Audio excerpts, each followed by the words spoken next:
Good evening, everyone. Welcome to Council. Thank you for coming. We're going to resume our meeting, which we started this afternoon. And just before we start, I'll just explain for the gallery the process this evening. First of all, if you did not get an agenda, there are agendas out in the hallway on the table if you're interested in looking at those. So this evening we have 3 statutory public hearings. And following those 3 hearings, Council will then discuss and vote on each proposal. So we'll do all 3 hearings first, and then we will reconsider the bylaws for each of those 3 hearings.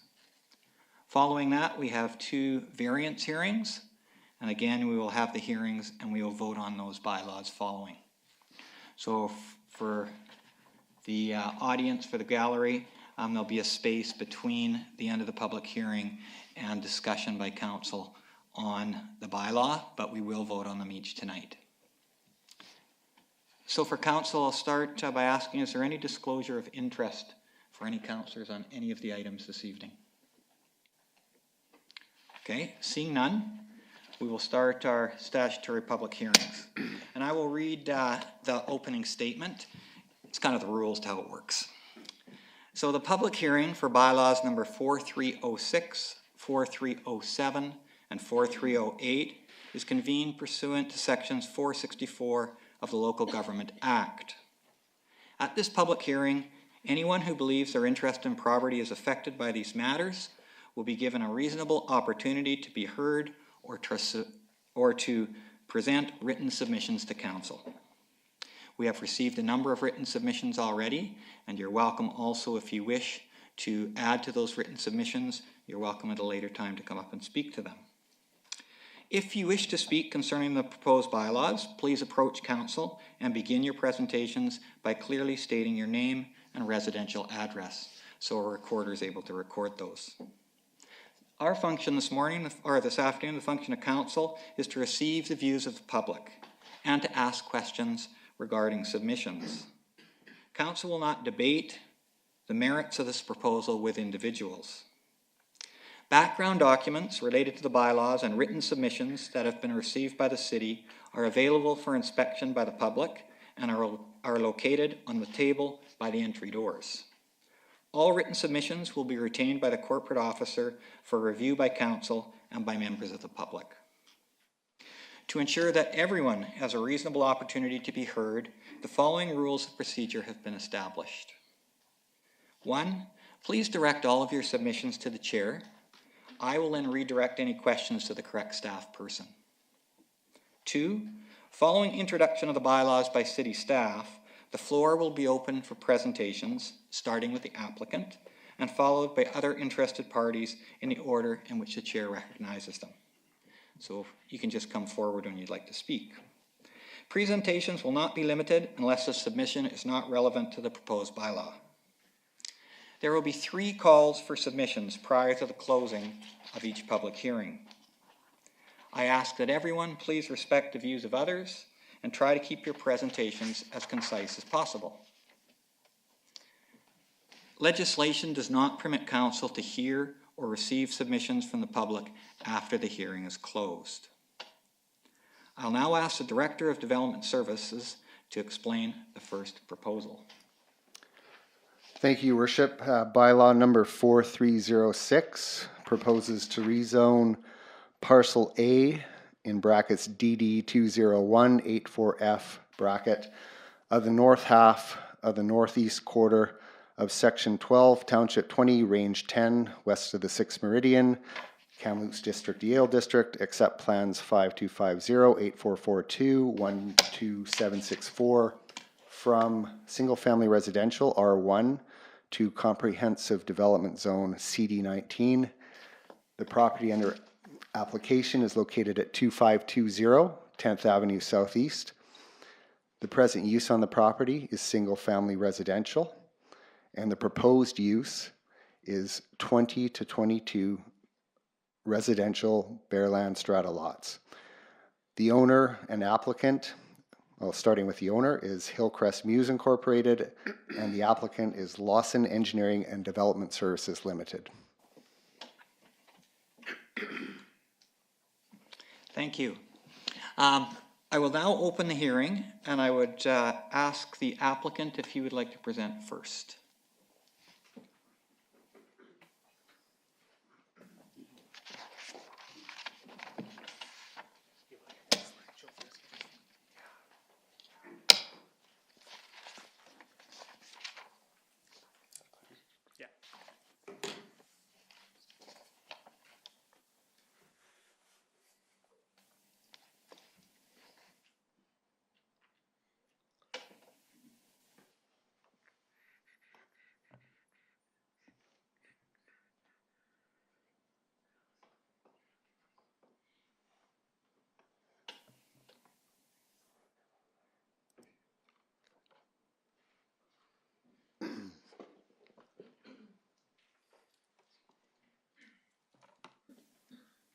I'm not sure how to turn it to slideshow. Just up on under slideshow. If you go to slideshow and then go from beginning. You should have a mouse. Great, thank you. Good evening, I'm Alistair Waters, and this is Blake Lawson, and we're here on behalf of Lawson Engineering and here on behalf of Hillcrest Muse Incorporated. We've created this slideshow. Alistair, I don't want to interrupt you, but can you just move that mic so it's right, you're speaking right into it, and then everybody will be able to hear you? Yeah. Okay, that's super. Thank you so much. We've created this slideshow with the purpose to provide further insight into the rezoning application and address the concerns of the community. The presentation summary, we'll start with some initial remarks, review of neighbor community concerns, review of preliminary building plans and statutory building schemes, and finish out with closing remarks. Initial remarks and project summary. Last Monday, myself and Blake met with a group of representatives from the Heights at Hillcrest and walked the entire site, listened to their concerns, answered all questions we were able to, and to the best of our ability, provided transparency to not only the rezoning application, but the development as a whole. Through public process and after consultation with neighbors, the developers intend to consider all remarks and provide concessions, clarifications where possible and practical. Number 2, now starting with community concerns. Density. Through public consultation and review of submitted letters, we have noted an overwhelming concern that the proposed rezoning application for the subject property contradicts the City of Salmon Arm official community plan and its definition of low-density development. Taken directly out of the official community plan, the maximum number of units per hectare permitted under a low-density development is 22, whereas under medium density of that same size parcel of land, 40 units would be permitted. Hillcrest Muse subdivision is proposing through the CD19 zoning of a maximum of 22 units per hectare and is thus consistent with the official community plan designation of low-density development.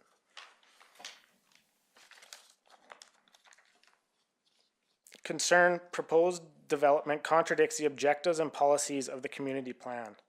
It is our belief that the proposed rezoning application is a product of the intent and policies outlined in the official community plan. Through looking at the objectives and policies of the official community plan, we can draw direct parallels to that of the proposed rezoning application. For example, 8.2, urban residential objectives. 8.2.1, provide opportunities for a variety of housing types and densities in appropriate locations to accommodate diverse lifestyles and needs. 8.2.3, encourage residential development that will support strong neighborhoods in compact communities. 8.3, urban residential policies. 8.3.1, encourage new residential developments within the urban containment boundary that create a mix of residential housing types and densities. 8.3.5, incorporate environmental considerations, transportation plans and parks, open space, and greenways as integral components in planning for the urban residential uses. 8.3.13, low-density residential use may be permitted to the maximum density of 22 units per hectare. 8.3.19, encourage high, medium, and low-density residential developments and subdivisions to meet the following criteria. A, good access to transportation routes, including transit, trails, sidewalks, and roads. B, good access to recreation, parks, and open space. C, access to community services, i.e. commercial uses or schools. D, sufficiently removed from incompatible uses to ensure the health, safety, and welfare of residents, and E, capable of being serviced with municipal, private, and crown utilities, including fire protection in accordance with the city standard and specifications.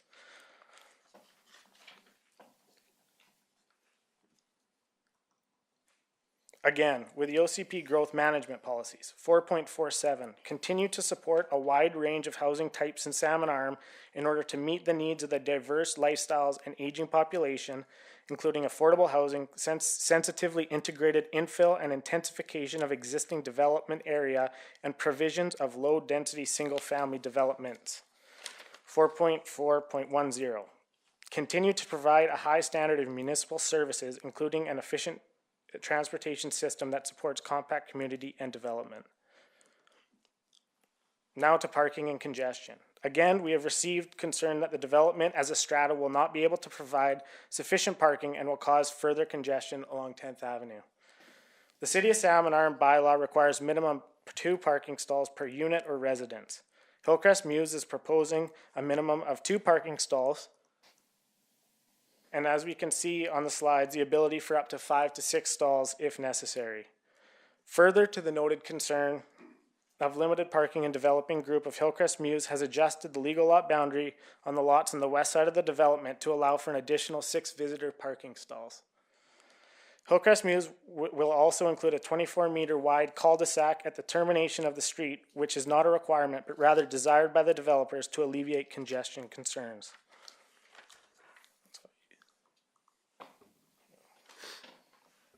We've received concerns regarding the use and language surrounding affordable housing in our rezoning and development project outline.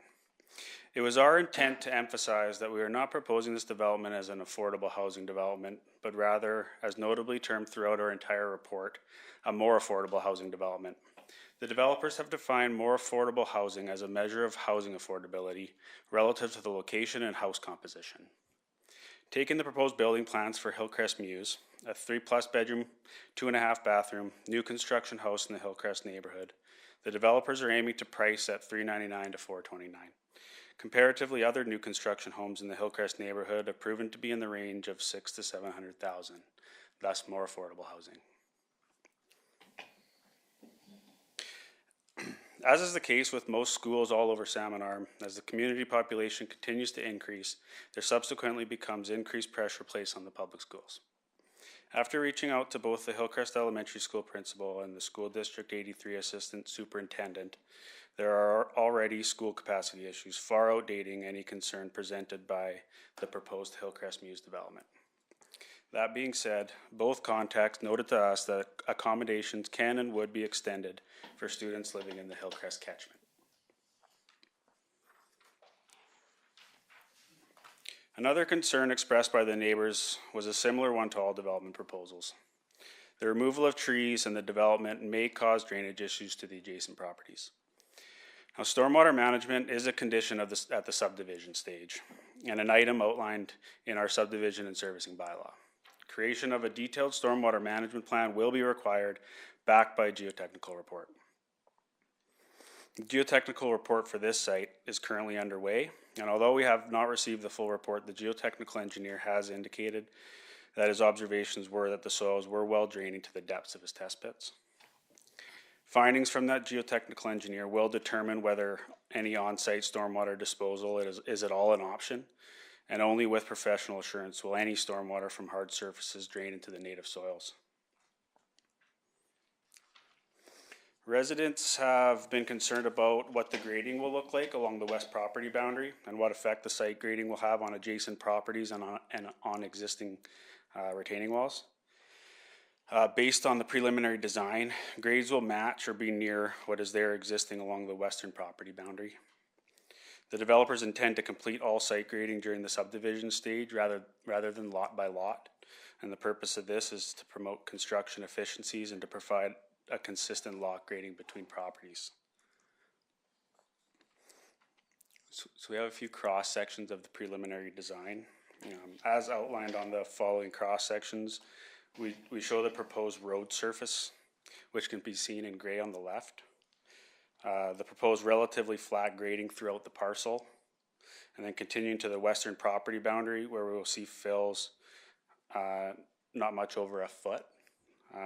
And here the site grading will then tie into the existing ground prior to property line.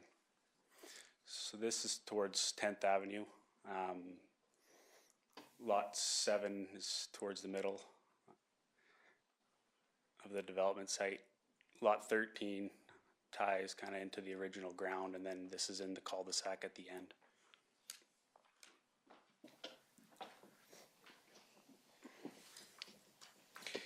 Geotechnical concerns have been cited by the adjacent property owners with regards to the steep slopes in the rears of the property.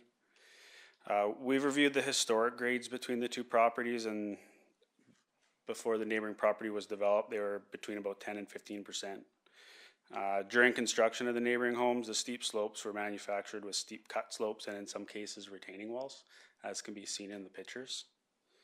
The pictures here, they show the proposed development. The property line is just on the outside of the fence there, where natural ground is. This proposed development will aim to match existing topography and not create any additional steep slopes, as can be seen in the previous cross sections.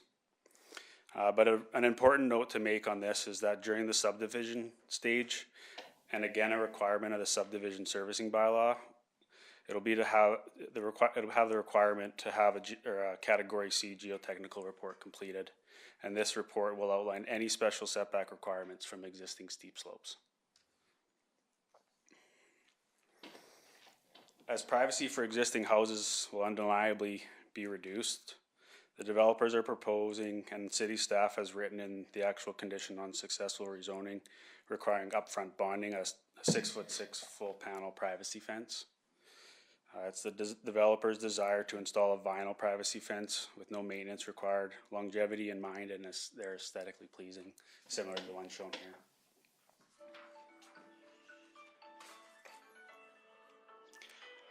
We've noted voiced concern regarding tree removal that'll expose the existing BC Hydro overhead transmission lines.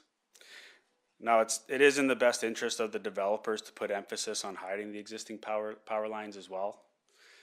We completed a topographical survey that shows the actual BC Hydro transmission tower being just off the subject property, but there's a considerably sized statutory right-of-way on the southeast portion of the subject parcel that prohibits any tree removal. Concerns have been raised about the developers not providing green space or trail access to the existing trail network.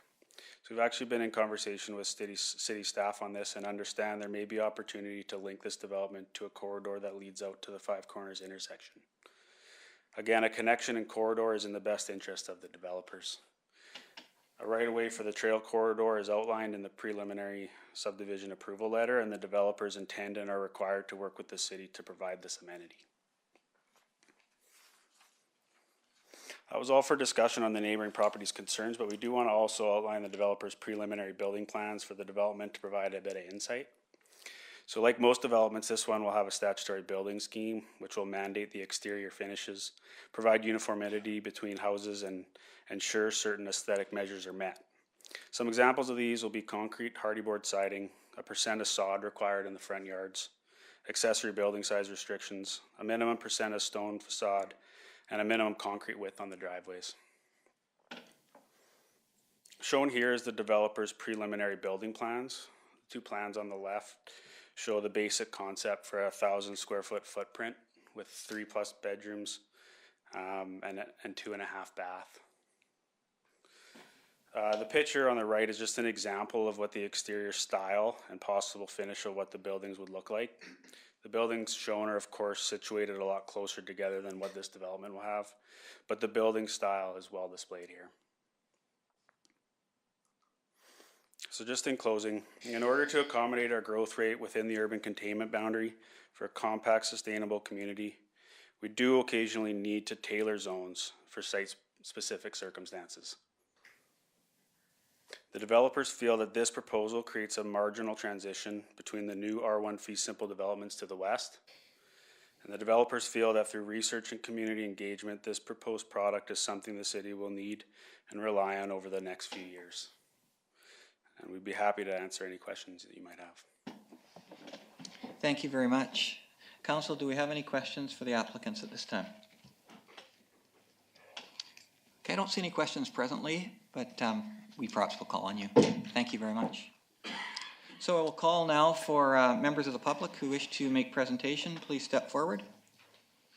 And thank you for mentioning your name and residential address. Good evening, Your Worship, council members, and staff. My name is Paul Mundy. I reside at 1241 24th Street, Southeast, here in Salmon Arm. Regarding this zoning application on 20 10th Avenue Southeast from R1 to CD19, I'm here to speak for myself, but more importantly, in representing my neighbors, specifically those who reside on 24th Street Southeast with me and who are most directly impacted by this development application as it stands. Very, very good presentation by the applicant. Some of the questions have been answered, still leaves a lot of concern directly to specific properties along 24th Street Southeast. We want to emphasize that right from the start, we're not opposed to development on this land. As mentioned, it borders 12 of our property boundaries, but ultimately it will impact our entire neighborhood. We've anticipated this land's development and desire to see it integrated as part of our neighborhood. It's the need of this specific application that's before you tonight to reduce standard R1 setbacks along with short-term plus long-term safety issues these reduced setbacks create. These are what ultimately cause our greatest concern. Density, parking, numerous other related issues arise as well, but many questions at this time cannot be answered, and many solutions to concerns cannot even be explored at this point, due to the first step being rezone this land. Also, this rezoning is being done prior really to a fixed project and its full parameters being established and transparently shown. This is first opportunity we've had to see even to some of this detail. As mentioned, a representation of neighbors who are affected most directly by this application had opportunity to invite the developers to consult with us. On Monday, February 18th, we met with Mr. Blake Lawson of Lawson Engineering and Mr. Alistair Waters on behalf of Hillcrest Mews. And at this time, as a group of neighbors, we wish to publicly thank them for their willingness to meet with us, especially on site and in the snow and cold. So thank you to these gentlemen for meeting with us. Although this meeting was very positive, it was only a starting point with more time being needed. As mentioned, the majority of concerns are simply unable to be answered at this stage. And accordingly, because of this, solutions to concerns are not readily available. Council has received letters from our neighborhood detailing some of the key issues that cause us concern. We trust that you have taken opportunity to review them. With this in mind, out of respect for your worship, council and staff, as well as for time efficiency, we have limited our group's presenters for tonight's meeting to 3 speakers only.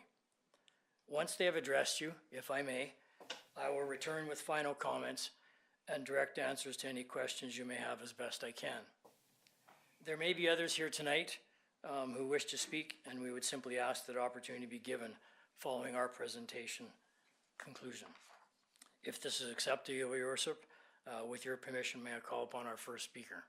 Yes, absolutely. Thanks, Mr. Mundy. And of course, you can come back up at the end or at any time that you wish. Thank you.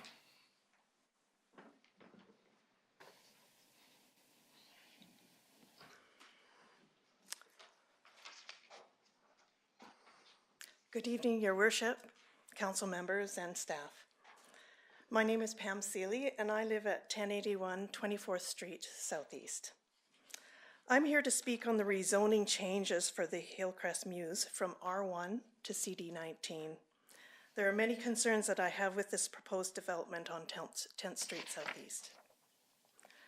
I feel that there are significant deviations from the official community plan.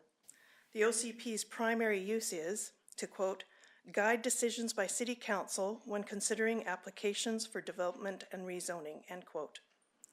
There are many statements within this OCP document that pertain to the reasons why this development should not have the zoning change approved. On looking at the developer's proposal along with the city planner's motion for consideration, there are many issues. I refer you to the 24+ letters that were written and submitted by concerned citizens of the neighborhood. We outlined specific deviations to the OCP and where they highlight other safety issues. The interest of everybody's time tonight, I only wish to bring the attention to the following. I do wonder if the rezoning is approved, then what's the point of the OCP? The Lawson proposal admits that, and I quote, "The developers are looking to work around the requirements of the current OCP designation," end quote. We as citizens need to be assured that the OCP will be followed. Properties have been bought on the basis that the city will follow its own guidelines and future growth. We feel that the OCP needs to be respected and followed. If this proposal is not defeated, the precedent will be set for any future developments in Salmon Arm. The Lawson proposal states that under the current OCP designation, the zoning bylaw requirements paired with the narrow lot dimensions restricts the use only to 12 lots under the current R1 zoning. So we as a community ask this question: do we have to adjust our standards and our safety so that the developer gets his objectives met?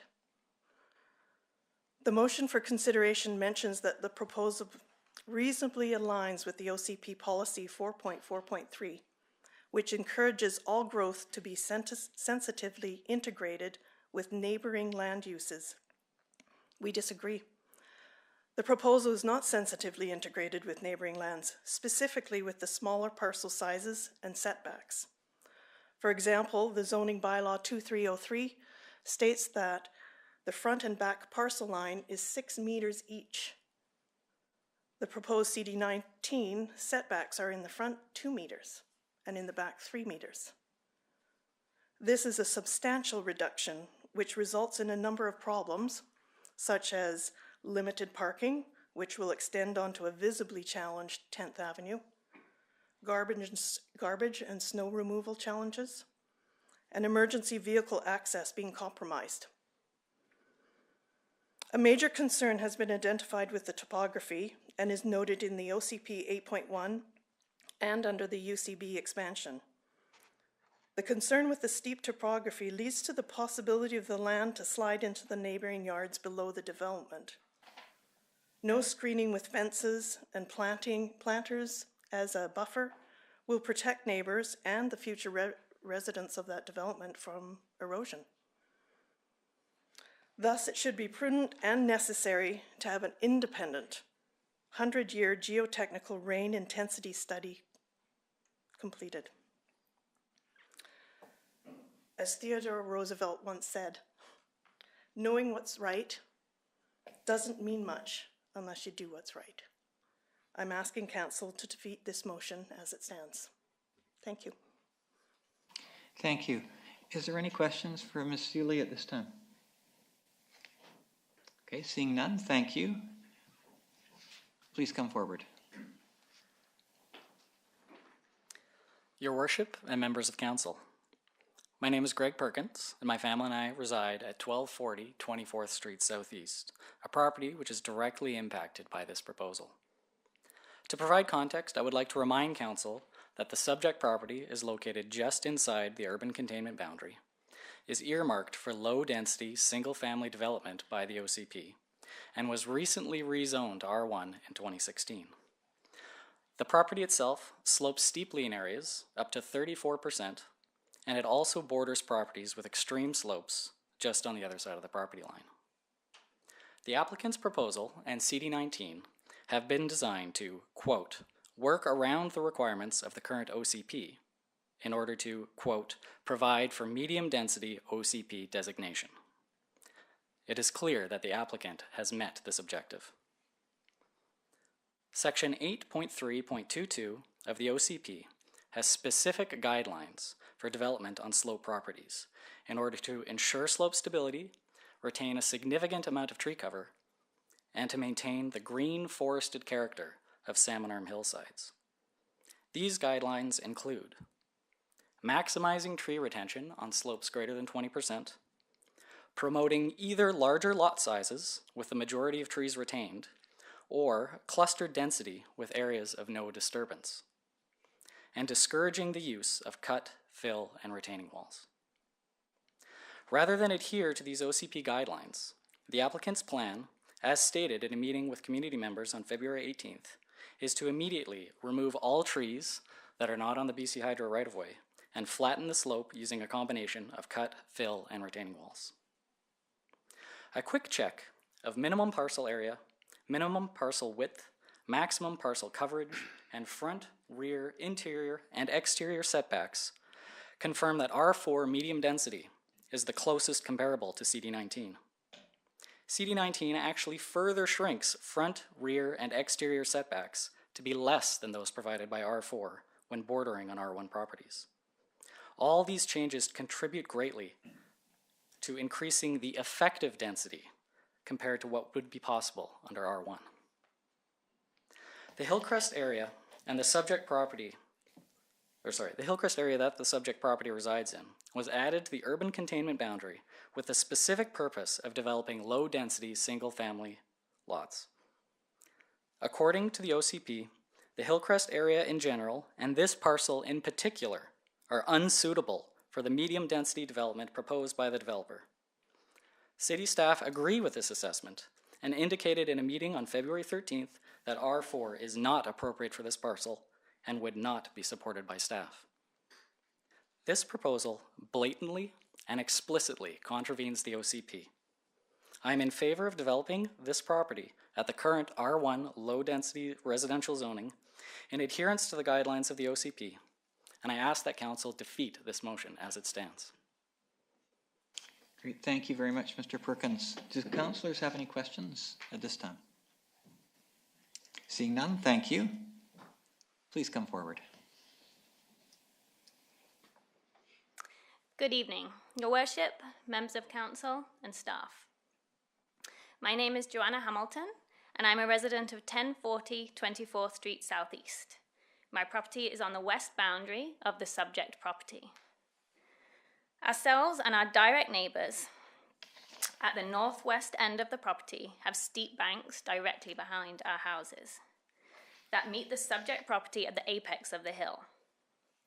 By allowing greatly reduced setbacks from those required in the current R1 zoning, we are very concerned that there is simply not enough room to effectively protect our properties. I understand that a geotechnical assessment is currently underway, and we are hopeful that the results of this will ensure the safety of our homes and our families. However, we are also aware that this is our and Council's only opportunity to raise our concerns and have our questions answered. As a neighbourhood that would be directly and severely impacted, we must insist upon an independent review of this geotechnical assessment prior to any change in zoning, rather than leaving it solely to an approving officer. The applicant states that neighbouring properties to the west, quote, may lose a certain level of buffering, end quote. This is a serious understatement. Homes being built so close to our property lines and towering above us will not just affect the stability of the bank in our backyards, but will remove privacy from our homes. Nowhere in the report is the height difference between the proposed development and existing houses mentioned. And despite requesting cross-sections of the proposed development in relation to our homes, sufficient information has not been provided. We understand that one of the conditions of the rezoning is a fencing and/or landscape buffer between our properties and the subject property. However, again, no meaningful information has been provided with respect to exactly what it is, how it will be maintained, and how it will be protected in the future. Our fear is that a council of a Bearland strata can simply vote to remove any vegetative or hardscape buffer if maintenance becomes a nuisance. We and the City of Salmon Arm will have no recourse. We have been repeatedly told to trust the process and trust the individuals involved. That simply isn't enough for us.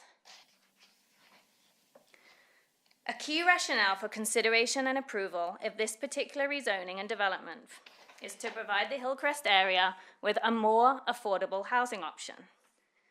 It is essential to recognize that there's no requirement that the estimated sales prices given by the applicant are adhered to. This means that the prices can and likely will increase. To this end, we've already heard from the applicant that they're considering changing the style of foundation from slab on grade that's mentioned in the proposal to a 4-foot crawl space with foundation. I don't pretend to be an expert on building, but I understand that changes such as these have a significant impact on cost. So my question is, will costs such as this increase the selling price? Or is the applicant considering other changes in the development to offset these costs? Most importantly, what impact will these changes have on our neighborhood? It's examples and unclear information such as this that's creating the concern and uncertainty in our neighborhood. We simply do not have enough clear information about what will be built if this rezoning application is approved. We hope you appreciate that as a neighborhood, we have done extensive research and made a genuine effort to thoroughly understand both the processes and the implications of this rezoning application. We're left with more questions than answers, and the questions we do have are deeply concerning. I therefore respectfully ask, on behalf of myself, my family, and my neighbors, that City Council defeat the motion to rezone this property to CD19. Great, thank you very much. Council, do you have any questions for Ms. Hamilton at this time? Okay, seeing none, thank you. Just before you come back, can I just open it up to the rest, and I will certainly give you an opportunity. Is there any other residents who would like to have an opportunity to speak for a first time?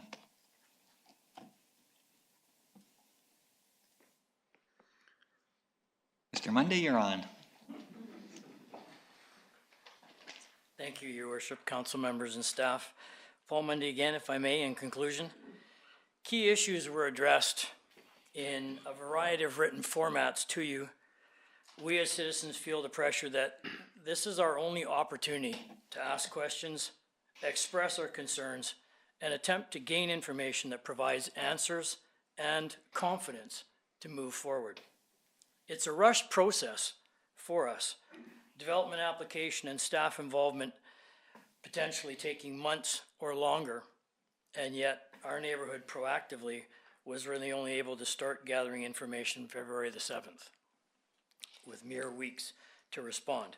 Again, we're not opposed to development on this property. We had expected that it would be developed in like manner with our existing subdivision and density of R1 single residential homes, as all the documentation researched prior to our purchasing in this area verified. Rezoning R1 to CD19, as staff has quoted. CD19 is a tailor-made, comprehensive development zone, specifically for this land parcel. It is a creative approach to fill a market niche. And although these comments may be seen in a positive light to some, to others the question is at what cost? This CD19 zone opens a host of development variables which are not readily transparent. CD19 setback allowances create severe construction and lifestyle consequences for at least 12 homes in our neighborhood. CD19 also leaves no plan for accountability in place for the future, and no one needs to reference Sea Shelter Kirshner Mountain. CD19 has no current fixed plan. We are seeing tonight more information. That's great. But currently, there still is no fixed plan. Although it's tailored specifically for this parcel, CD19 has no guarantees for the surrounding properties. And this CD19 application, as best as we can see it, even without a fixed plan, does not allow itself to be sensitively integrated with its entire west boundary of neighboring land users, uses, and especially so if setbacks are reduced. We desire a development that is well planned, well constructed, and well integrated. This first step to rezone, although from a planning perspective may be acceptable, from a citizen and neighborhood viewpoint, it removes all of our neighbors' future ability to speak concerns. It also removes all neighbors' ability to be able to proactively participate in change. In this specific case, even the change is not quantified. In other words, perhaps we don't get another turn with the ball, and yet there are no fixed rules for this particular game. Therefore, we are asking then that this parcel simply be developed as it is currently zoned, R1, low density, single residential with 10 to 12 homes, thus maintaining 6-meter setbacks adjoining already established R1 residences. In closing, Your Worship and Council, as a neighborhood, we wish to stand to indicate to Your Worship and to Council our opposition to this application, and our united request is that you defeat this application to rezone as it currently stands. Thank you. Your Worship, are there any questions that you may have of myself or that I can direct? Thank you very much. Do councillors have any questions for Mr. Mundy at this time? Thank you. I don't see any now. Thank you very much. I would ask for a second time if there are other speakers who wish to come forward to speak about this proposal.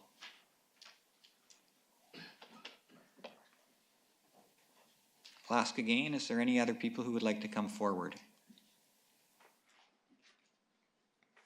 Asking for a third time. Okay, before I close the hearing, I'm going to open it up to council, because council may have questions for presenters, they may have questions for staff. So council, I'll give you that opportunity. If you have questions you'd like to ask before the public hearing is closed, now would be your opportunity.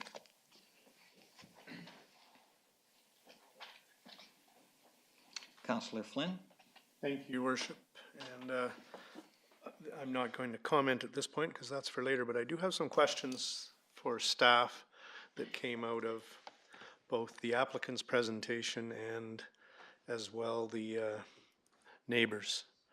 And my only comment will be, I've been here 13 years, and this is a comment that's positive for everybody involved.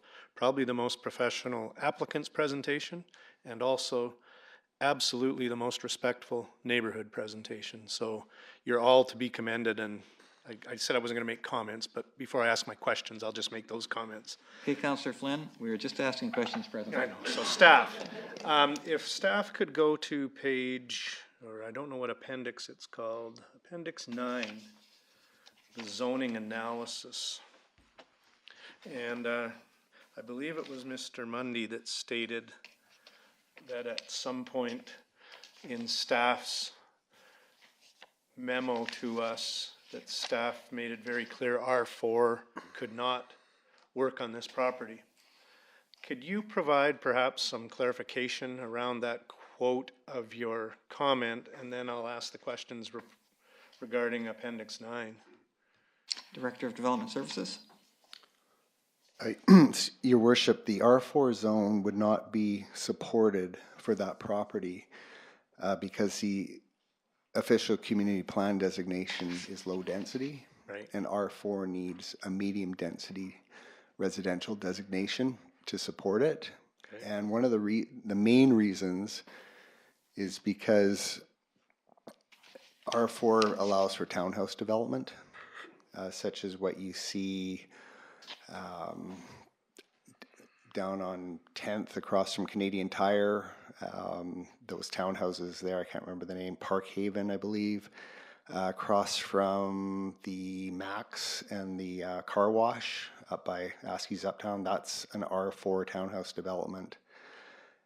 There's a new R4 development going in across from Hillside Manor on 15th near the high school. That's an R4 multifamily development. So that type of multifamily development does not fit in the low density. Okay, so if we go to this zoning analysis table, what I feel I heard from the neighborhood is that they feel that and I'm going to paraphrase, but the CD19 zoning is much closer to an R4 and is almost a zoning of convenience to deal with things like parcel area coverage and allow R1 zoning on a piece of land that maybe can't, as much as it could allow based on its size, 22 units, R1 can't allow 22 units without some concessions. So you as the planner are comfortable that CD19 meets the provisions of the OCP. We've had two different ways that that's been presented, clearly contradictory. Could you just clarify your thoughts on this CD19 zoning? I know we've dealt with the comprehensive development zone in a lot of places, and it is situational specific and isn't precedent setting, but I guess I'm struggling with that difference. Thank you. Director of Development Services. So, Your Worship, when it boils down to zoning, there's two aspects of zoning that are important. One is land use, and the other is density. And in Salmon Arm, and in many places in British Columbia, density is measured as units per hectare or units per acre. In some places, density is measured by floor space per acre or floor space per hectare. In Salmon Arm, we base it on units per hectare. So those are the two parameters of a zoning bylaw that are critical. When it comes to a zoning bylaw meeting the OCP, it boils down to density and land use. And the land use being proposed here is single family residential with possibility for duplexes. Policy 8.3.14, just let me make sure I got that right here, supports single family residential development and duplex development subject to rezoning. The maximum density in the maximum density permitted in the low density designation is 22 units per hectare. So there's no question that this is at the upper limit of density allowed in the low density designation. Perhaps probably the highest low density proposal I've seen. Great, thank you. Councillor Flynn, does that answer the question you would ask? I think it does, and I'm hoping with a little bit of time I will be able to absorb that and perhaps have other questions, but I'll wait to see if others have questions. Thank you. Councillor Wallace-Richmond. Thanks, Your Worship. Question for staff regarding emergency access. Normally we hear from the fire chief if there are any issues. Did I miss that in the report? Your Worship, because of the cul-de-sac, the design for the turnaround, that meets our emergency access policy 311. Okay, thank you. And can you address the approving officer and the geotechnical report? It seemed to be independent. Is that right? Your Worship, sorry. a geotechnical report is not required for a rezoning application, and I understand the concerns by the residences on that issue. The geotechnical reports are required at the subdivision stage or building permit or both. We don't have a geotechnical report yet for the land. We do know that there are some steep slopes on the land. I do have a topo map showing that there are slopes greater than 20 and 30% throughout the property, as was the case on the lands to the west when those were developed. But to get back to your question, geotechnical reporting is not required for rezoning. I see. But if it were to proceed, a geotechnical report would be required and independently assessed? So prior to subdivision, prior to consideration of subdivision, we need to see the geotechnical report. We have required a Category C landslide assessment report. And when we get that report, because I'm not an engineer by trade, I rely on our city engineer to review the contents of the report. And Jen usually lets me know if it meets all the professional engineering requirements of a geotech report. Okay, thank you. That was it for me. Thank you. Is there any other questions from council for either staff or presenters? I see none, so I'm going to ask one more time if there's any other presenters for this public hearing. Councillor Flynn, you have another question you'd like to ask at this time? Yeah, I did want to, while we're still in the open hearing, confirm, for my understanding, a little bit more clearly the process. And you've answered a bit of it based on Councillor Wallace-Richmond's question, but as we go through the process, the rezoning is the first step. And there was comments made by some presenters that there's no guarantees. Can you just guarantee what the process is, if it gets rezoned, to get to any type of development stage? And you've kind of answered that with regards to geotechnical, but maybe just lay that out for us with regards to your role as the approving officer and staff's role. I noticed some letters from applicants said who's paying the cost of sanitary and storm and things like that. Maybe just give us a better feel for that process. Thank you. Director of Development Services. Sure, Your Worship. So if we start with the proposed zoning, turn to page 153 of your agenda. And that's where the proposed CD19 zone is laid out. Page 2 of the staff report, 153 of the agenda, and page 154. So if this zoning bylaw is Put up on the screen too, please. Okay. Sorry, I'm just going to that on mine, but if you put it on the screen, that would be.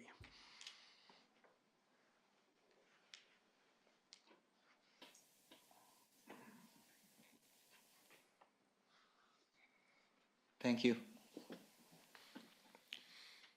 If council adopts this zoning bylaw, then this CD19 zone will apply to that property.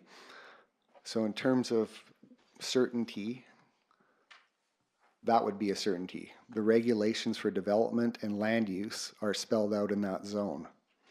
Setbacks, maximum height of building, maximum density, parcel coverage, parking requirements, possibility for duplex development, and single family. That's a certainty in itself. Then we have an application to subdivide the property, more or less consistent with the development concepts that have been included in this report, in the rezoning report, for up to 22 lots. The subdivision application won't be considered for approval if this zoning bylaw is defeated. The subdivision won't be considered for approval unless a whole bunch of things happen, including a servicing agreement with the city to extend the storm sewer main, to upgrade the frontage along 10th Street to the urban standard, similar to the standard on the subdivision to the west. Because it's a bare land strata being proposed, internal works and services, the access route, water, sanitary, and storm connections, they all have to be designed by a professional engineer. The plan submitted to our engineering department for review, and letters of assurance and certificates of completion that the works are all done in accordance with best engineering practices. So we do rely on we have the professional reliance model, and we've had it at the City of Salmon Arm for decades. And that's the process. Thank you very much. Thank you. Councillor Flynn, do you have any follow-up to that? Any other questions from council? Last chance for anyone who wants to speak to this bylaw. Okay, seeing none, I will close this public hearing, and we will open public hearing on bylaw number 4307. And I'll ask the Director of Development Services, please, to explain that bylaw.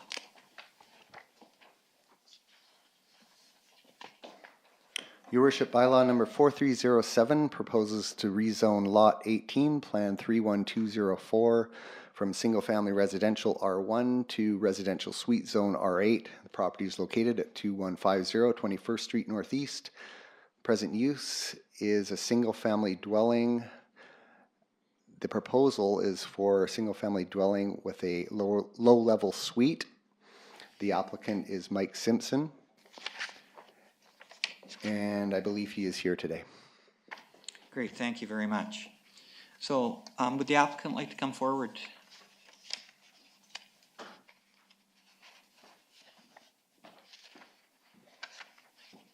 Thank you, welcome to council. Thank you. If you'll just permit me, Your Worship, council and staff, a few comments about this proposal, and then I'll be happy to answer any questions that may arise as best I can. Thank you for the opportunity to speak about the rezoning proposal at hand. Also, opportunity to speak to at least some of the concerns that have been communicated, which I know you've received through correspondence.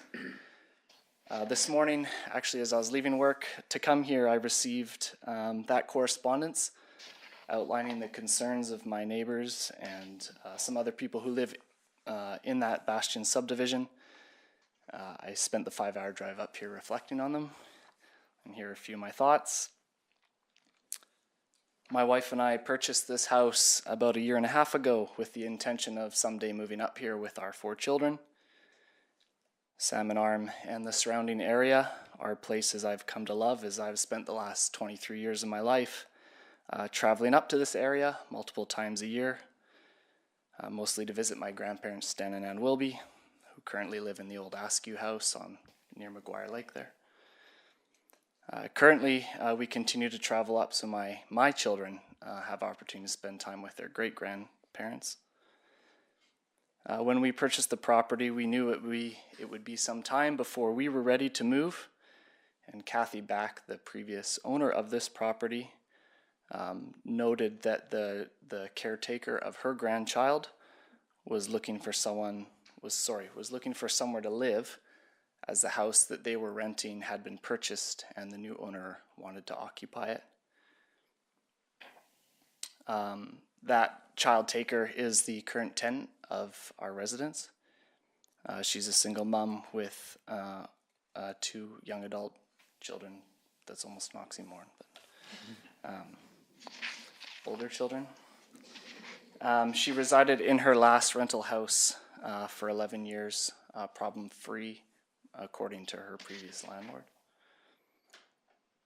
When we knew the house would be rented, I did make an effort to connect with those neighbors that happened to be around the times I was up here, and made sure to talk to them about this property.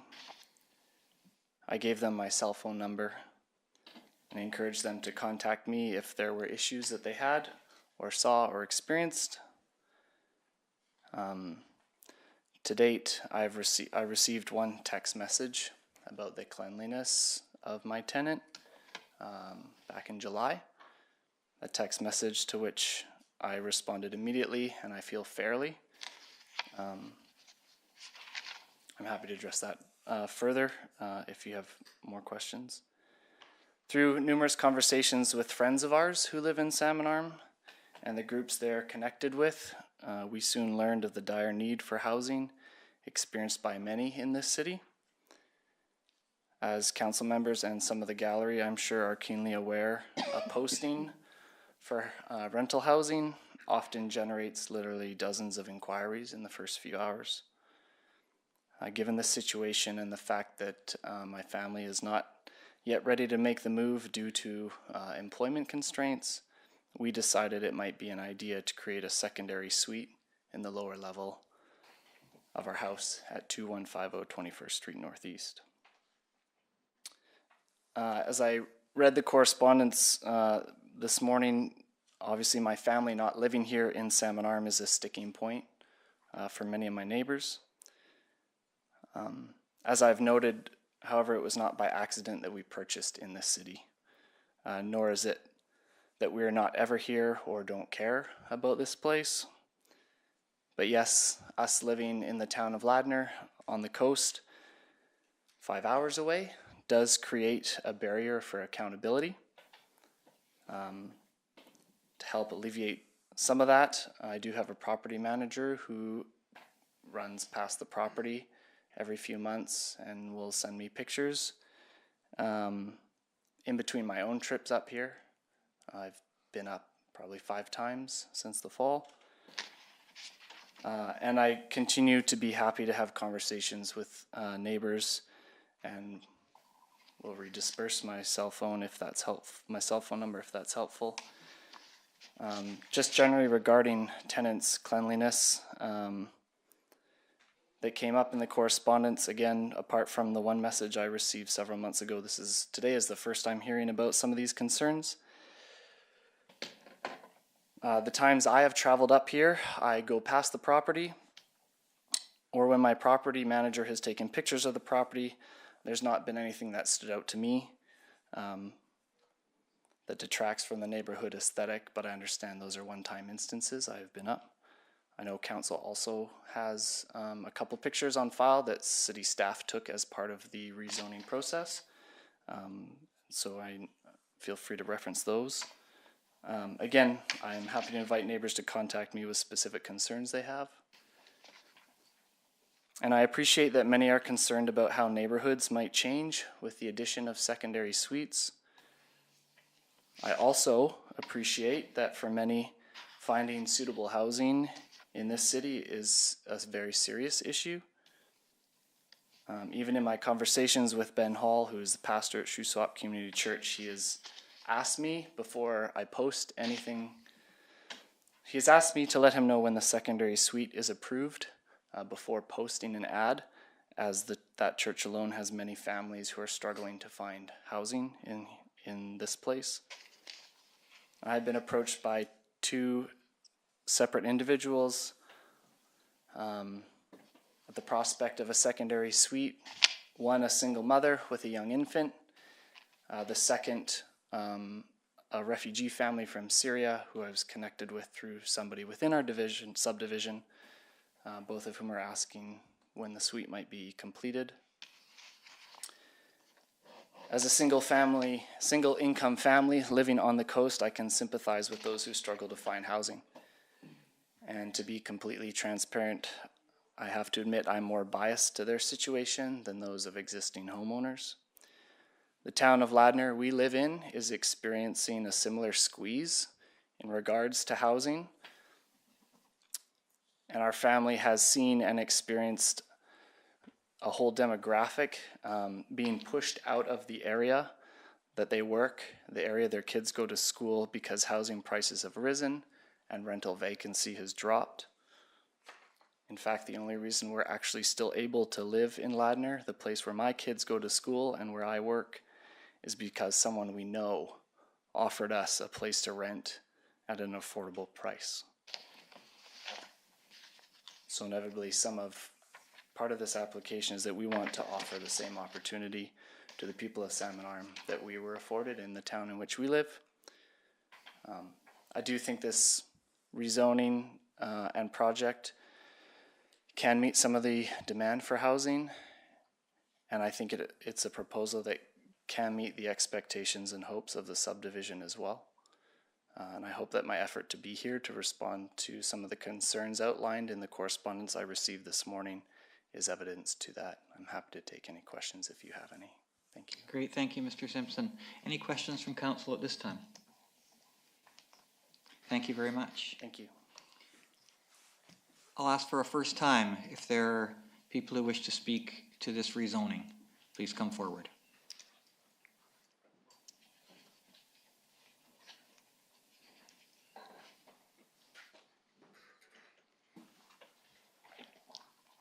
Good evening, Your Worship. Ladies and gentlemen, thanks for the opportunity to speak with you.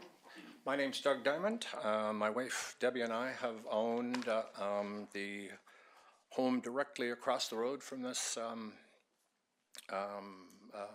application for some 32 years. We're residents of 2081 22nd Street Northeast.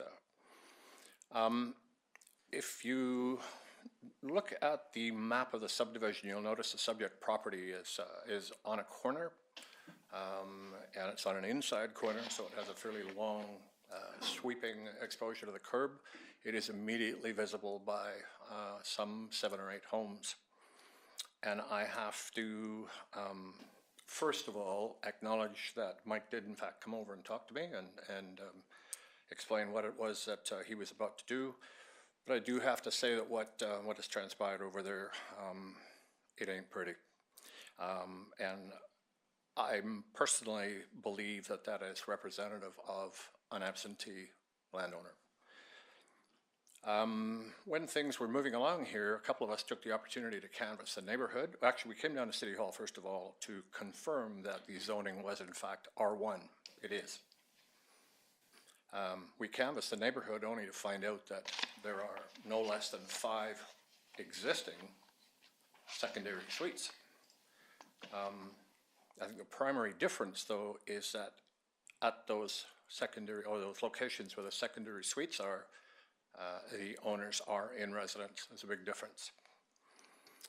In my correspondence to the city, I outline a number of concerns with what's going on. I, again, do not want to be in the slightest way critical of the rental community. I think we were all there once. But our principal concern here is that there's an absentee landowner, and we really don't wish to see what is happening there now get bigger, worse. I think that's all I have to say. My correspondence to you contains more information. I'm happy to answer any questions you have. Thank you, Mr. Diamond. And we did receive your letter, and we have previewed it. Is there any questions for Mr. Diamond at this time? Okay, thank you very much. Thank you.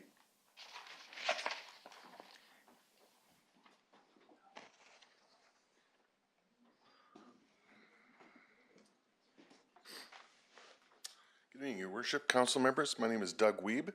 I live at 2181 21st Street Northeast, just I guess to the west of the house in question. My major issue is similar to Doug's. The issue is we're talking about a residential area that is zoned R1.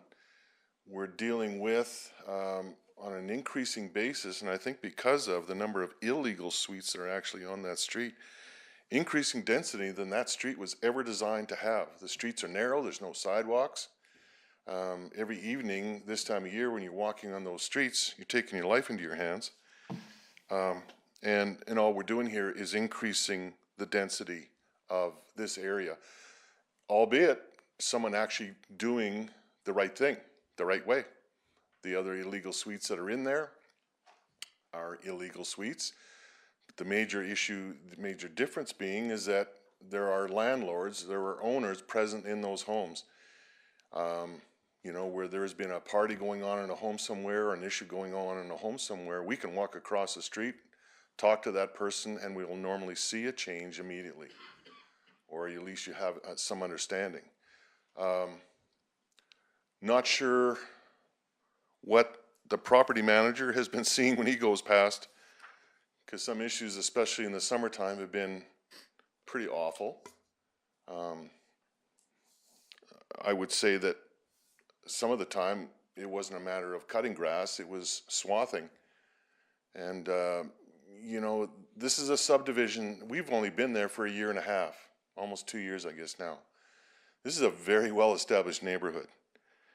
Strong community ties. That is the one thing that drew us there.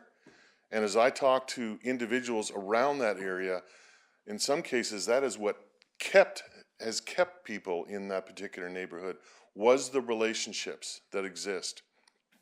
And we actually went to some length to establish a relationship with people that are in that home.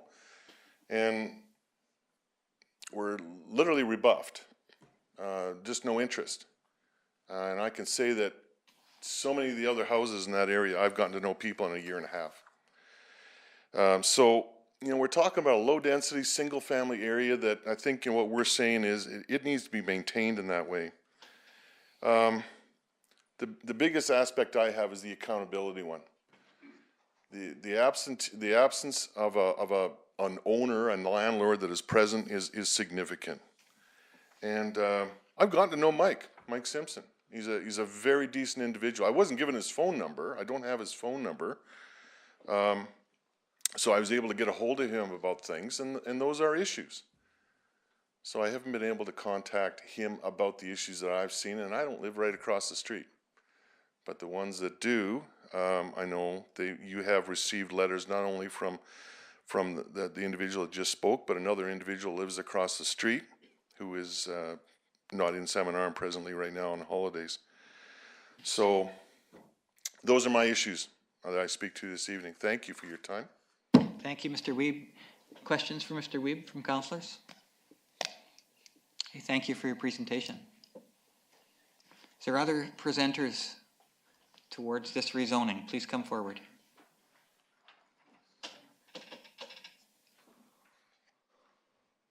I'll ask a second time if there's people who wish to speak to this rezoning. Before I ask a third time, I'll open it up to councillors if they have questions for presenters or questions for staff. Councillor Lavery. Yes, thank you, Mayor Harrison. I was wondering if maybe Mike, I've got 1 or 2 questions, Mike, if you could come back.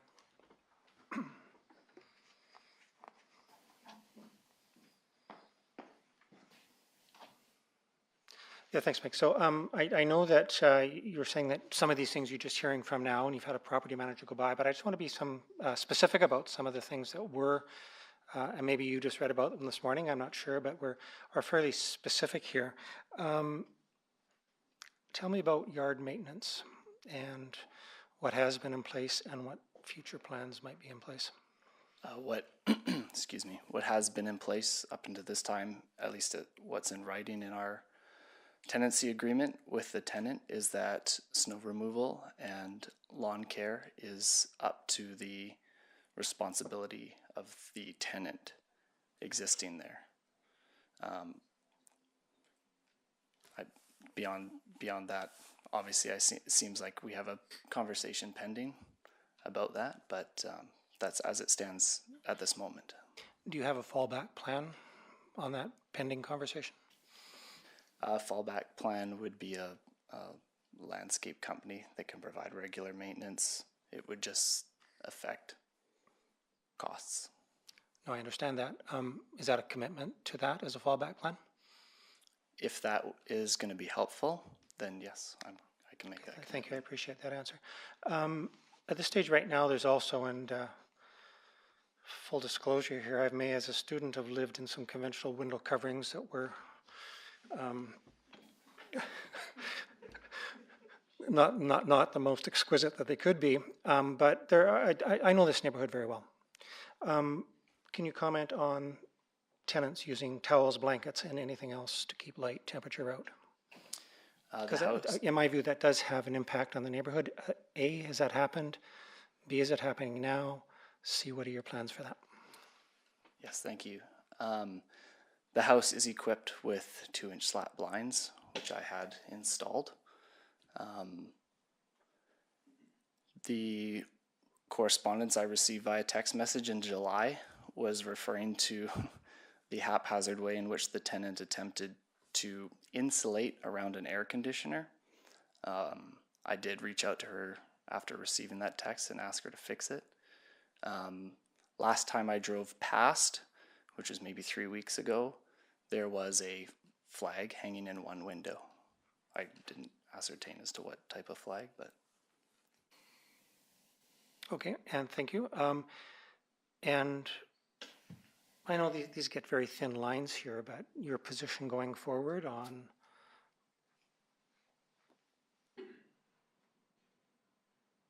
window coverings for an existing neighborhood that has prided itself in the way it looks? I'm certainly happy to have another conversation with the tenant about that. Beyond that, thank you. We have 2 dogs and 2 cats. There's, and again, just your understanding of it, dogs being chained to the front porch, relieving themselves, barking at anything that moves. I know that, has this happened in the past? What's the current situation, and what are your thoughts going forward? Again, I heard about or read that this morning. I know the owner does have, I didn't know there were 2 dogs. I knew she had 1 small dog, which I had agreed to have in there, and she said when it was outside it would be chained, so it wasn't running loose. In terms of barking and everything, again, I feel like today is quite aligning in terms of conversations I have pending with my tenant. So some more work to do here. Sir. There is a reference to, again, an RV on the property and a query about whether that's being used for additional income. Do you have stuff? Sorry. There's one of the letters says there's an RV on the property and querying whether that's being used for additional income. My understanding is that's a family member of the tenant's has it there. And living in the RV? No. Okay, thank you very much at this stage. Thank you. Thank you. Thank you, Councillor Lavery. Councillor Cannon, do you have questions for Mr. Simpson?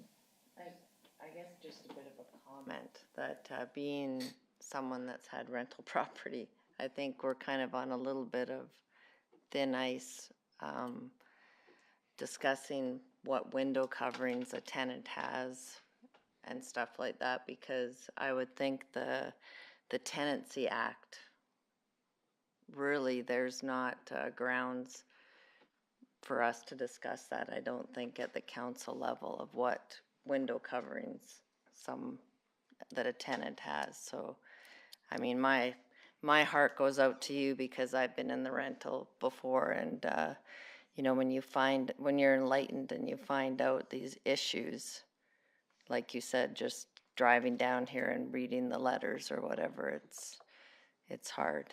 And my question would be, who is your property manager? Is it a property management company that you use, or? No. My friend of mine lives in Armstrong and rents out 2 houses in Salmon Arm, and as part of his rounds for his own properties, he also runs past my house and deals with any of the issues that arise, broken appliances, stuff like that. Okay. You might want to maybe look at an actual registered property management company. Yeah, thank you. Thank you, Councillor Cannon. Councillor Flynn? Thank you, Your Worship. I had a question you can probably answer, but I was going to ask it of staff. The picture up on the screen, are both of those driveways for your property? Yes, they are. So clearly it probably has more parking than any other property in the cul-de-sac. Is that correct? I'm not sure. But okay, but it definitely has ample parking. I think so, yes. And then that leads to a question to staff. With the proposal, was there any talk of widening the white parking spot up top for tenant parking of a legal suite? Or do you feel there isn't a need? Director of Development Services? Your Worship, there's no need for any modifications. There's ample parking on site. Okay, I don't think I have any questions for the applicant, although I do agree with Councillor Cannon that... We're just at the question stage right now. to staff. The application, oh, I know what it was for staff and in fact Director of Engineering and Public Works maybe. About 4 of the letters talk about how many bags of garbage were put out each week and have been picked up by the contractor. Anything over 1 bag a week, the person putting them out has to put a sticker on that costs $2 to purchase, or the contractor will not pick it up. Is that correct? Through your worship, yes, that's the correct process. If the contractor picks up an extra bag for free, then that's on them. Okay. So typically people buy stickers for those extra bags. Correct. Okay. Not sure that that's relevant, but it was in about 4 letters, so thank you. Any other questions, Councillor Flynn? Thank you. Mr. Simpson, I think you can have a seat. Thank you. I don't see any other questions for you here. Before I close the hearing, I want to give opportunity to make sure anyone that wanted to speak had a chance. Please, if you haven't had a chance, come forward now.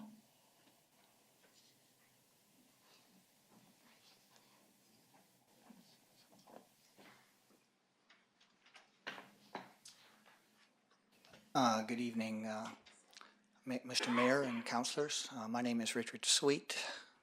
I live at 2190 21st Street Northeast. I live to the north of the said property, and I have a great view of the backyard and the crumbling retaining wall that is above my property. I spoke with Mr. Simpson a year and a half ago about the retaining wall. He's never got back to me about fixing it. I figured this was a good time to come and talk about it. Okay, thank you very much. Do you have anything else that you'd like to share?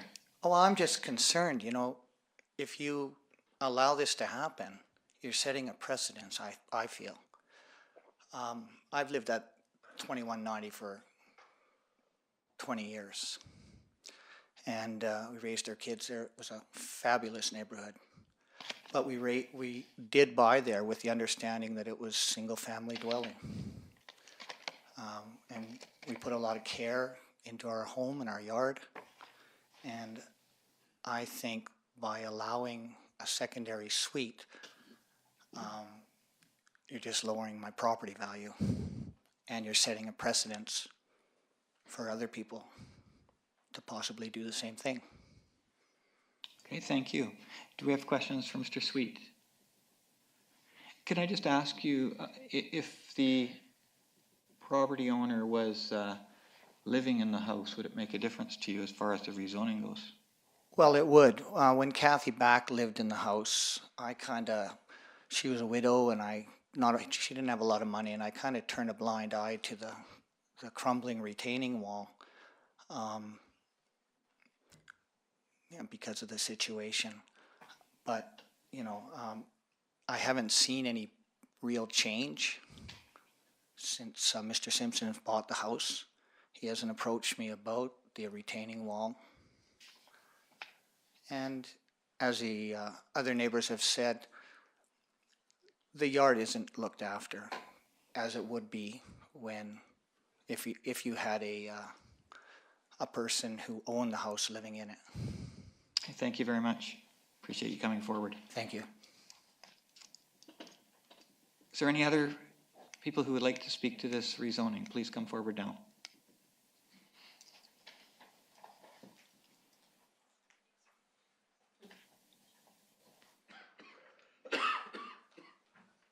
Got a new hip. Looks like it's working.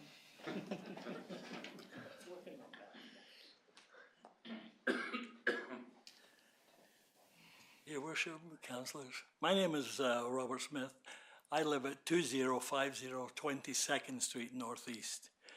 Second house in from the Highway 20, or Lakeshore Road, if you want to call it that. This last year and a half, the volume of traffic passing my house in and out is unbelievable. Last summer, we had to talk to some people down the road, we had to put a sign out which said slow down. I've still got another sign to put out, by the way. The traffic, I count on a few occasions as many as 20 to 25 cars either going up or out of the subdivision, because my house is the second one in from 20. The traffic, and plus I also see and even in the last few days I've seen a truck at that address there on half of the curb and half of the grass. And, already it has no sidewalk. There is no sidewalk. So everybody who has to go for mail or walk up and down have to do it in the middle of the road. And it's very dangerous. And if we add any more traffic to there, I don't know what's going to happen. I seriously think there's going to be a big problem very soon if we don't do something about the traffic coming in there. And they all speed, of course. As soon as they come off the road, they think they're still on the highway. And they don't slow down. Last year, one or a couple at least, but one in particular, didn't make that corner there, and ran right into the mailbox. And they've gone through Doug's property. I've seen the track going through where instead of going down the road and turning, they cut right through his property. So, I mean, this is the kind of people that we have here. I've lived in that subdivision for 16 years. I bought 3 houses there. I moved from one to another to another. So Great, thank you that's very how much, much Mr. I Smith. enjoy that property, and I bought it because it was single dwelling and it was quiet, and I brought my family up there, and it was an excellent place to stay. So that's my concern, is mostly the traffic, and the parking is not sufficient at any of these, especially that address, and that corner is very dangerous. Thank you very much, and we also have your letter, so Thank appreciate you. it. I'll ask for a third and final time if there's any others who wish to come forward. Council, last chance to ask any questions before I close this part of the hearing. Okay, I will close the hearing for bylaw 4307, and we will move on to 4308. I'll ask the Director of Development Services to explain the proposal.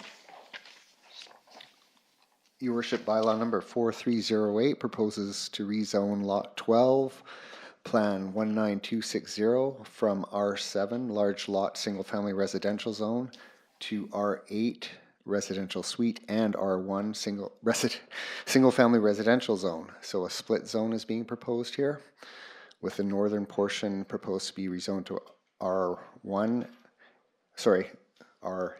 and the southern portion of the property proposed to be rezoned to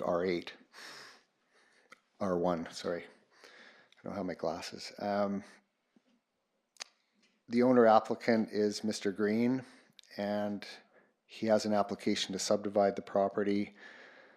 The northern portion of the property proposed to be rezoned to R8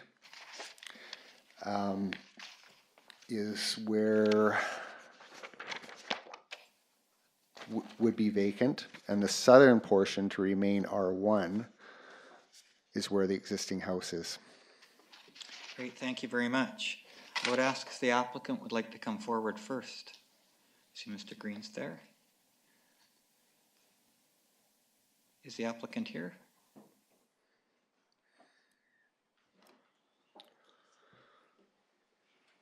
Okay, I'll ask any others who would like to come forward to speak on this application. I'll ask for a second time. I'll ask for a third time. Council, are there any questions that you might have? Seeing none, last opportunity. Okay, I will close this hearing, and we will move on to reconsideration of bylaws.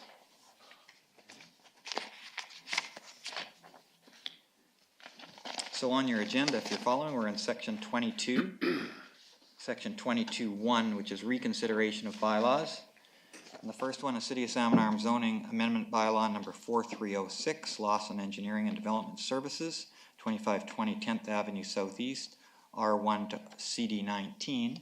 We have a motion. I would ask if there's councillors who would move and second that motion to get it on the floor, please. Councillor Cannon, thank you. Is there a seconder to that motion? Councillor Wallace Richmond. We will open it up for discussion.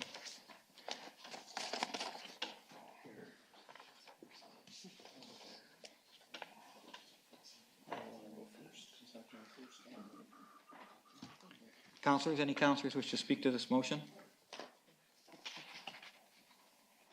Councillor Wallace Richmond, thank you for volunteering to go first.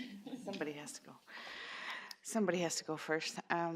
So we're at the comments portion of this, after which we will vote on the proposal. Is that right, Your Worship? Yes, you could ask questions to staff if you wish, but we cannot ask any questions to anyone in the gallery. All right, thank you. I want to say how much I appreciate both the developer and the neighborhood's response. If I understand correctly, R1 could be 10 to 12 lots, CD19 would be 22 lots, R4 would be 40, up to 44 units. So I think something's going to happen at that property, whether it's 12 or 22. I want to say that in Salmon Arm we do not have a space problem. It's my view that we have a use of space problem. I strongly suspect that probably will be developed, whether it's through R1 or through CD19. But we need to understand that if those extra 10 units don't go there, they will go somewhere else. They might go out of town. And every time we build more densely, it reduces the cost to all of us in terms of infrastructure. And I know it's not a popular point of view, especially with this crowd, but I think density is important. And housing affordability is not as much about price as it is about supply. And so you heard in the second hearing how desperate people are to find a place. There is no question we have a housing issue. We're working hard to improve and increase supply. And because of that, I feel that the developers have responded to a need for smaller lots and smaller footprints. And whether we like it or not, that is the direction in which this community is headed, in my view, and the direction in which many communities are headed, in my view. If we continue to put single-family homes on single-family lots, the city will sprawl out, and that costs everybody money. It's inefficient, it's expensive, and so for those reasons, I will be supporting the CD19 zone, and I have confidence in the system and the geotechnical reports and the process that we are following. Thank you. Thank you, Councillor Wallace Richmond. Councillor Lavery. Yes, thanks, Mayor Harrison. Just a few general thoughts and then get a little more specific. There's no, the challenge from the lenses that I use is that and a number of folks have referred to it with the urban containment boundary, we are getting stretched on the urban containment boundary. We're squeezed with agricultural land, hillside development, and other factors. And so the move in the last few years, and again, similar to Councillor Wallace Richmond, you've heard the other two applications about R8 secondary suites and infill, and intensifying the use of infill has been growing, and I think previous council, and we'll see what this council does in a minute or two here, but the need to intensify and to do things differently is in front of us. I appreciate the respectable and the research comments that have been presented here tonight. It's quite admirable. I really appreciate it. I do not share the broad range of safety concerns about geotech, slope stability, stormwater, on-site stormwater. A lot of these things are part and parcel of many applications. They are handled well, and I do trust the integrity of the process and the oversight that is there. On-site stormwater, if it goes that way, has been recommended from the environmental committees that we have about trying to contain in a responsible way stormwaters within the properties themselves. We'll see where that goes, but the concerns about the safety concerns, I don't particularly share that. I will support this application.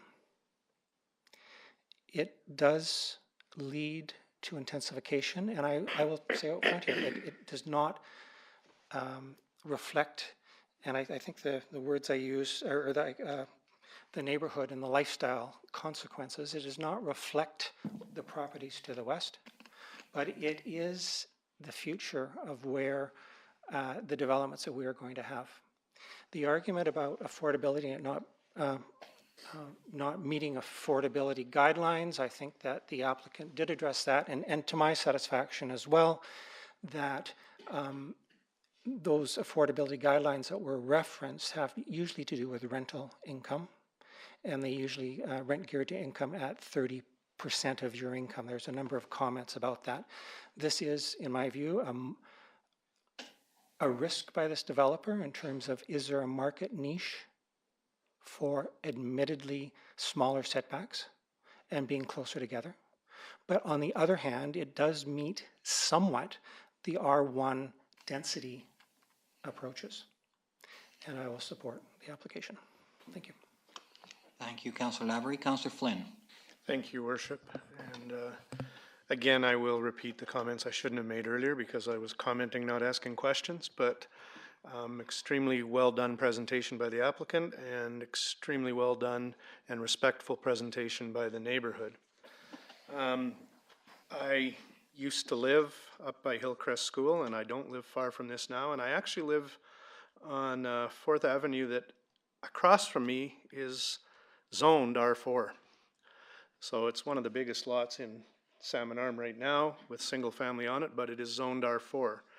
And I think just down from this is a perfect example of how we need to have mixed use. I did want to clarify something that Councillor Wallace-Richmond said. I believe R1 can allow 22 density. It's just practically without some changes to setbacks, this property probably couldn't accommodate 22. But I do want to make it clear we're not increasing the R1 density. We are increasing, if we approve this, the reality of it having 22 lots versus R1 with normal setbacks. I've been at this table for 13 years. This is not an easy decision, but at the same time, in my opinion, for a lot of the reasons the previous councillors have stated, it's not as difficult as it may seem, and what's made it difficult is how well it was handled by the neighborhood. Like Councillor Lavery stated, I have, because of my experience at this table, confidence in the system, confidence in the dealing with groundwater, the dealing with geotech. We've done it all over the city, 99% of the time properly. I think this will be handled properly, and nothing will proceed without the proper approvals and research and engineering studies and geotechnical studies. So for me, it's not an increase in density from what is zoned. R1 and this CD19 are the same, are virtually the same densities as that table that I referenced earlier. I do think this meets OCP guidelines and guiding policies, and I think staff made it quite clear that R4 wouldn't, and therefore they couldn't support it, but this does. We always hear about parking. This has extra parking for visitors. It has a cul-de-sac. I'm not concerned about emergency issues because staff has discussed those, and the cul-de-sac is one of the solutions. I do want to make sure there is proper right-of-ways to access any trail networks, because that's something that is extremely important in most of our developments. And I know there is an informal, not necessarily recognized trail network up near the tower. I hope we can have some building of a right-of-way to access trails in the future. As I said, drainage and stormwater will be dealt with by Geotechnical. Some people mention school capacity. It's interesting, we weren't hearing that 7, 8 years ago. To me, that's a good problem to have. We've had significant growth. Our schools are now seeing enrollment go up, and 6, 7 years ago, the problem was the opposite. And to me, my kids went to Hillcrest, then they went to Shuswap, and to me, this is a great location because of the schools.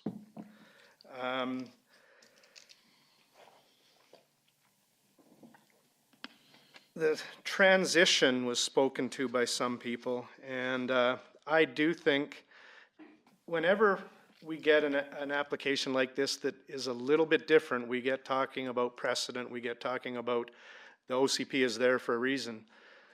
Honestly, council's here for a reason to look at the OCP and where it makes sense, apply it or make exceptions to it. And really, I think what we're talking about here is setbacks and concerns about slope and privacy. And I think the fencing will deal somewhat with the privacy. We heard about trees. The 2 subdivisions that everybody's that's spoken live in, all the trees were clear cut as well, and I think there's going to be more left up at the top of this property. So in summary, I am going to vote in support. I do think we need more reasonable housing. Nowadays, $399 to $4 something is more reasonable than $600. And I think this is an opportunity for a very positive development long-term for our community, and I will vote in support. Thank you. Councillor Cannon. Thank you, Your Worship. I just wanted to thank the developer for their presentation. I thought was very well done, and as Councillor Flynn said, the neighborhood group did a very good presentation as well. I think 2 things when I look at this is, as has been said before, the R1 would be approximately 22 units if it would fit on the property. R4 is 50, and the CD19 accommodates 22 units. And I think the geotechnical issues will be addressed at time of development, and I have no concerns that those will not be looked at properly. And I also think that putting up the privacy fence is definitely something that will be better for the neighbors that are in behind the development. And I don't think looking at this development that parking is an issue, and I don't really see with the parking that would be available in there that there would be parking off on the street. I think we have to have an open mind. I think calling this affordable housing was the wrong wording. It's just more affordable than the other options that are out there. So I feel that this is a good use of the land, and I too will be supporting this zoning. Thank you, Councillor Cannon. Councillor Lindgren. Thank you. This is a really difficult decision. I had some ideas before I came here tonight about how I would be voting on this, and have listened to the presentation and the counter presentation by the neighborhood, and I appreciate that it was calm and respectful. That makes it a lot easier for us to hear the facts instead of just the emotion. And I understand from my own neighborhood that change is difficult. I live downtown where it's supposedly a very established neighborhood. It's been there for 80 years probably. My house was built in 1952.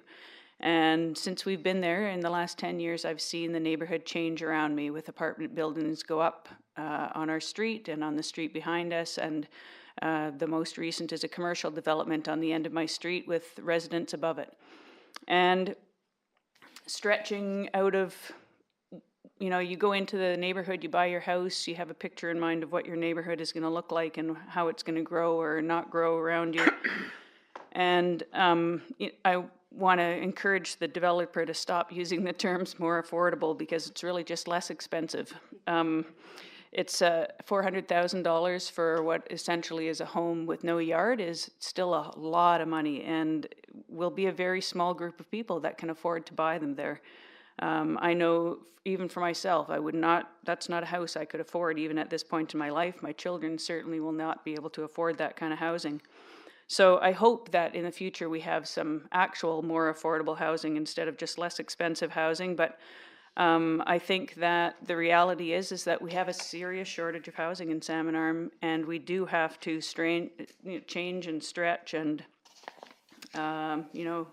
going through some difficult cocoon bursting phases here. And I think that this is happening in all of our neighborhoods around the city. And I understand that the neighbors this is not what they were hoping was going to go up next door, but the reality is people need places to live, and I also will be supporting this proposal. Thank you, Councillor Lindgren. I'll just have my closing comments. I wonder if we could just put up Appendix 5, the zoning. It's the zoning map. It's one I'd like to refer to.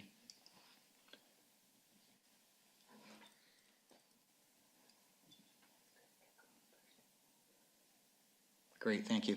And first of all, before I speak to it, Mr. Monday, I would like to thank you for your respectful presentations. And I know that I think what you and others who spoke did was you did hear the presentation from the developers earlier, and really tried to focus in on the really major concerns that you and your neighbors had regarding this rezoning. I just wanted to talk a little bit about this map, and I know a number of us have traipsed around up on that property. The triangular piece, which is just to the south, it's a small little piece. It's a park piece, and if you can just take the hand. Oh yeah, there's great. If you can just put the hand over, that piece there that goes up. If you can follow that up to the top. That piece right there is the steepest piece. And so it was useful for me to go up to the property and recognize that actual part, the part that's behind 1280, 1320, 1340, etc., is not part of this property. And it's reasonably heavily treed. And so that will remain, and that is quite steep. Now, that's not to say that there's not some other hillside pieces on the actual property that wants to be developed, because there is some.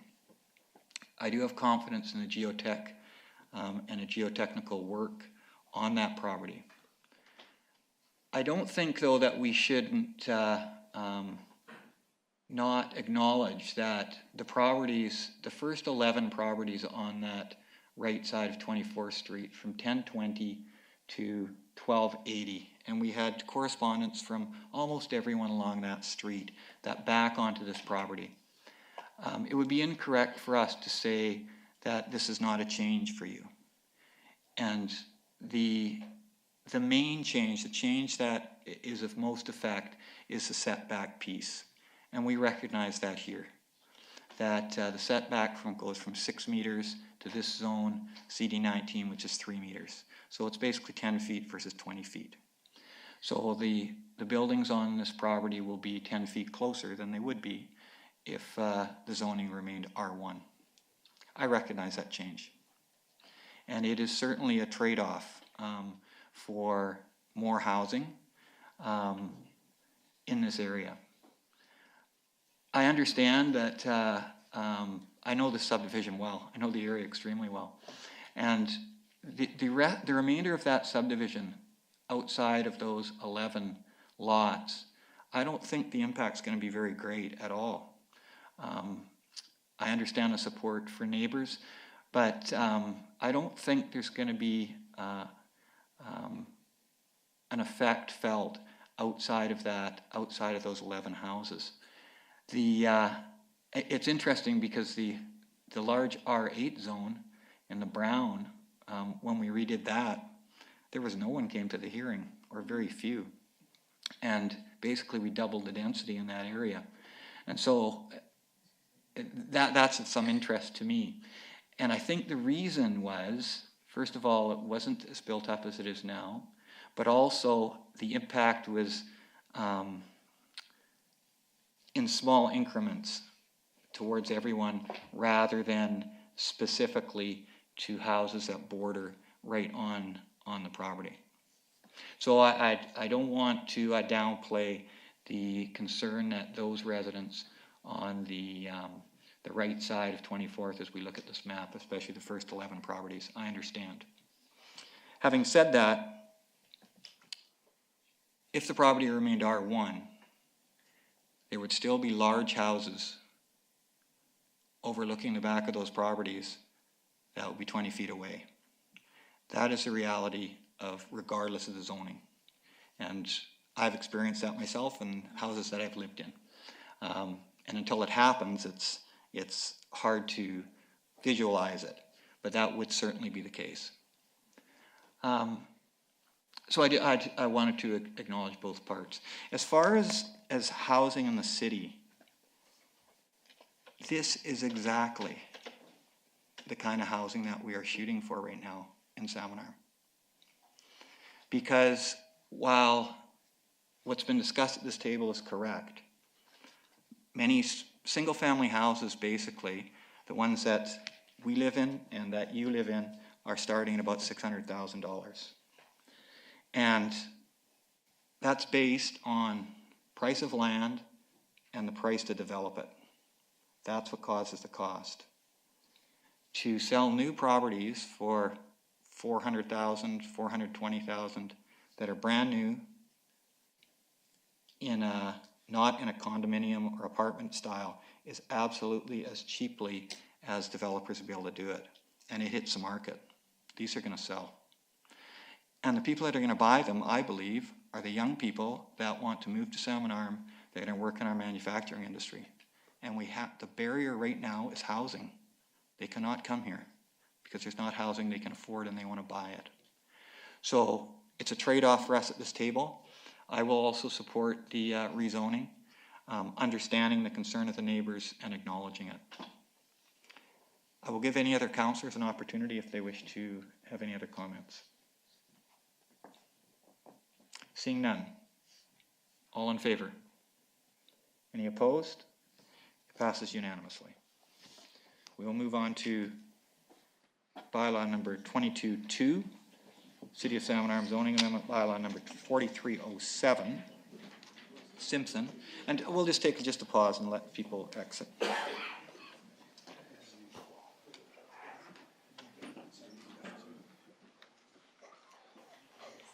So, Council, we have a proposed motion. Is there a mover for this motion? Thank you, Councillor Lindgren. Seconder? Councillor Flynn. Thank you. Could I have the staff just read the motion? Moved by Councillor Lindgren, seconded by Councillor Flynn, that the bylaw entitled Zoning Amendment Bylaw number 4307 be read a third time. Thank you. I'll open it up to Council. Councillor Wallace-Richmond. I'm going to get used to going first now. All right. On the matter of the R8, this is something we talk about quite often at public hearings, is cause and effect. So I heard concerns about maintenance of the property. I give you my assurance that owners can also be poor maintainers of property. So I don't dismiss the fact that it's that there's a non-owner tenant, and that can raise some concerns, but I don't think that renting is necessarily a cause of not maintaining a property the way in which the neighborhood would have it be. Second of all, if we don't do anything here, the problem will go away? Absolutely not. If we don't rezone it to R8, nothing changes. Short of an unsightly property complaint made by a neighbor, which may or may not result in any maintenance. Now, if it does go through, then the owner of the building has an opportunity to build a legal suite in it and follow the rules. So the traffic issue, legal suites have to have parking. Illegal suites do not have to have parking. So the cause of excessive parking in the neighborhood is not as a result of rezoning to R8. And the cause of having an unsightly property is not as a result of having a non-owner. I need to be clear about that. Those are my views. Finally, this is a way to move forward. Certainly saying no to this wouldn't change a thing. And I hear from both the neighbor as well as the applicant that they would like to see things change. So because I see that forward motion, I'm very happy to support this R8 zone. Thank you. Councillor Lindgren. Thanks. All the things I was going to say, Councillor Wallace-Richmond said, so I support the R8. I support more rental housing.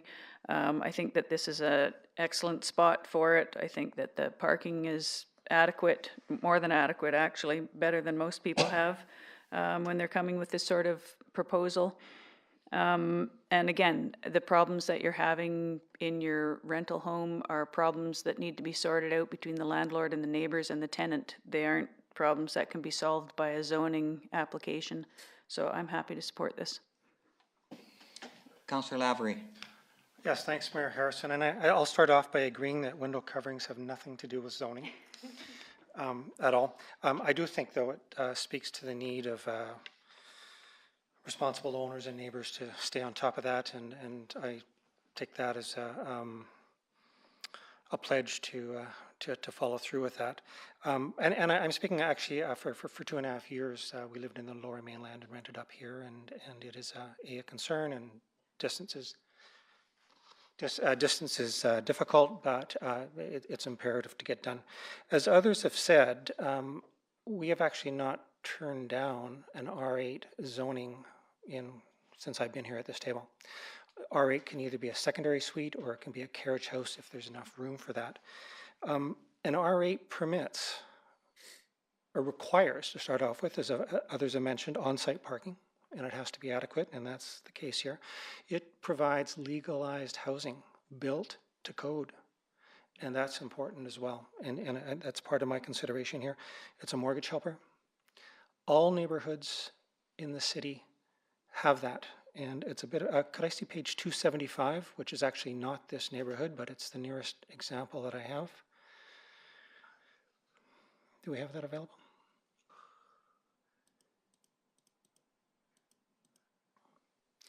So here's, again, a completely other area of town, but you can see where R8s are starting to crop up throughout all neighborhoods to provide infill and secondary housing.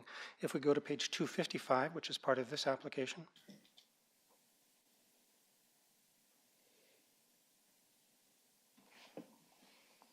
and again, there aren't any R8s in this immediate subdivision, but I would suggest they will be coming at some point or other, depending on an application. You can start to see in the areas how they're starting to fill in. And it's an example of, again, I referred to it in the first application in front of us, but with smart growth, infill housing to get legalized housing that meets the needs we have. I support this. I urge neighbors to work together to continue with this neighborhood being of a high quality neighborhood, and encourage the owner to cooperate as well. So I will support it. Thank you, Your Worship. Thank you. Councillor Flynn. Thank you, Worship, and thank you to Mr. Simpson for making the trip to Salmon Arm to speak to us with regards to your application. Thank you to the neighbors for your correspondence and presentations. I too will support this. I'm probably part of the reason the traffic has increased in that neighborhood, because my son and daughter-in-law with my brand new 5.5-month-old grandchild live at the very bottom, and I've been driving there a lot more than I used to, so the increased traffic is partly because of me. But all kidding aside, I'm glad Councillor Lavery brought up the two maps, because I'm shocked that this area doesn't have more R8 legal suites. It's a perfect area for it. It's near schools. I've been at this table 13 years, as I've said, and I don't think I've turned down an R8 application either. They're needed, they make sense, and the issues that the neighbors have, I'm not going to minimize them, but we at this table don't control window coverings, whether the property is rented or owned. We don't. We have an unsightly premises bylaw, and I would suggest if we sent our bylaw officer by this property, it would not be considered unsightly. It might not be considered pretty or well kept, but I think Mr. Simpson has heard that message. And I think one thing we're kind of missing in this with regards to rental property is that the Landlord Tenancy Act makes it more difficult today than ever for owners of properties, if they're renting them, to get into them, to make sure they're being maintained properly, and to do much with the outside property. So I will support, we need legal suites.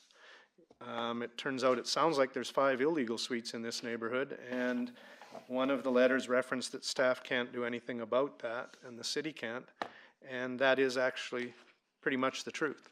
We can't force legal suites, and illegal suites are probably 50% of our rental supply or more, I would think.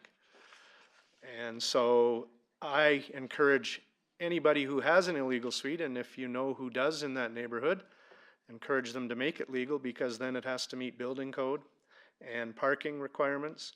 And for all of those reasons, I will support this rezoning. Thank you. Councillor Cannon. Thank you, Your Worship. I too will support this. I think making a suite a legal suite is the way to go. And I appreciate Mr. Simpson coming down and kind of defending as to why he wants to go this route.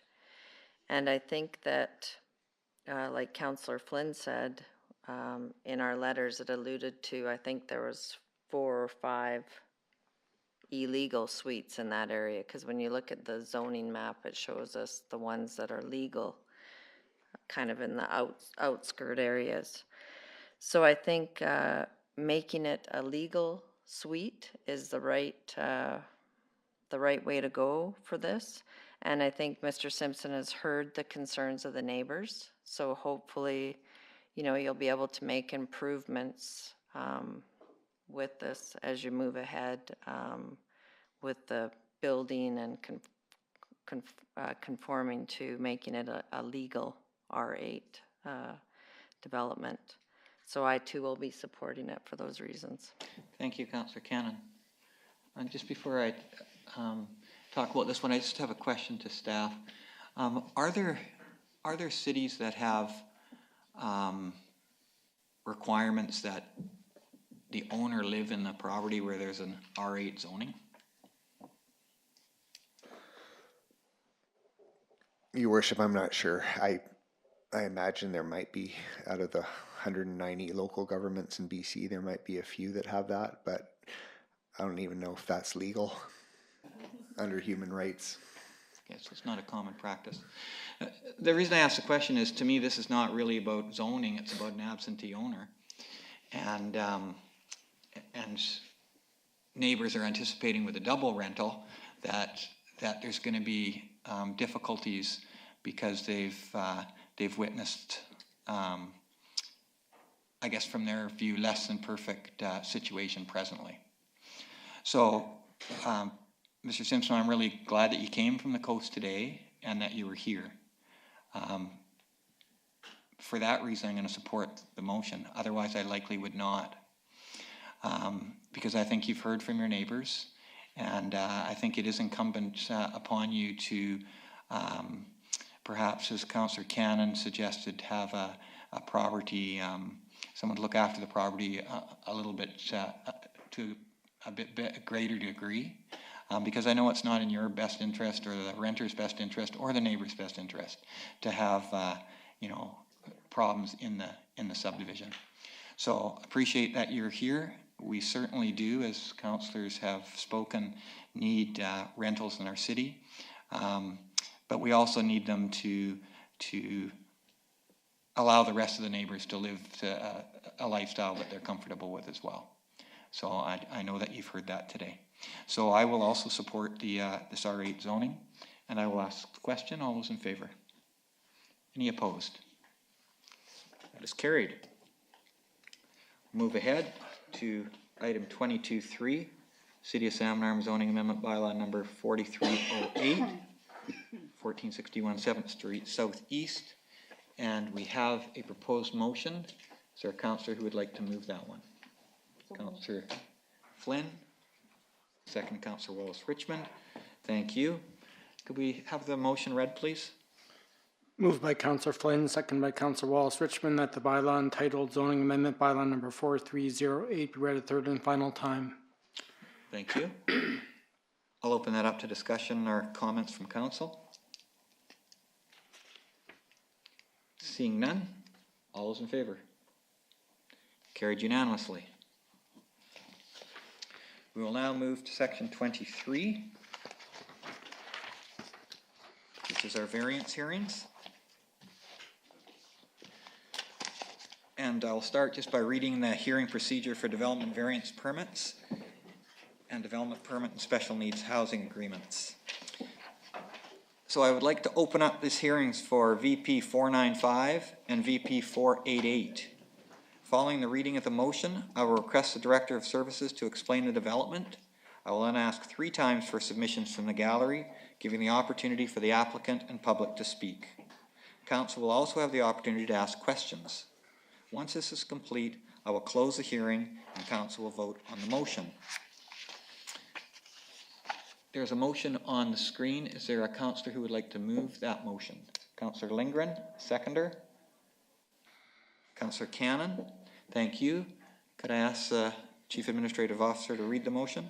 Moved by Councillor Lindgren, second by Councillor Cannon, that VP 495 be authorized for issuance for Lot 1, Plan EPP 5053, to vary Mobile Home Park Bylaw 1435 as follows: increase the maximum site coverage from 35 to 45%. Thank you. Director of Development Services.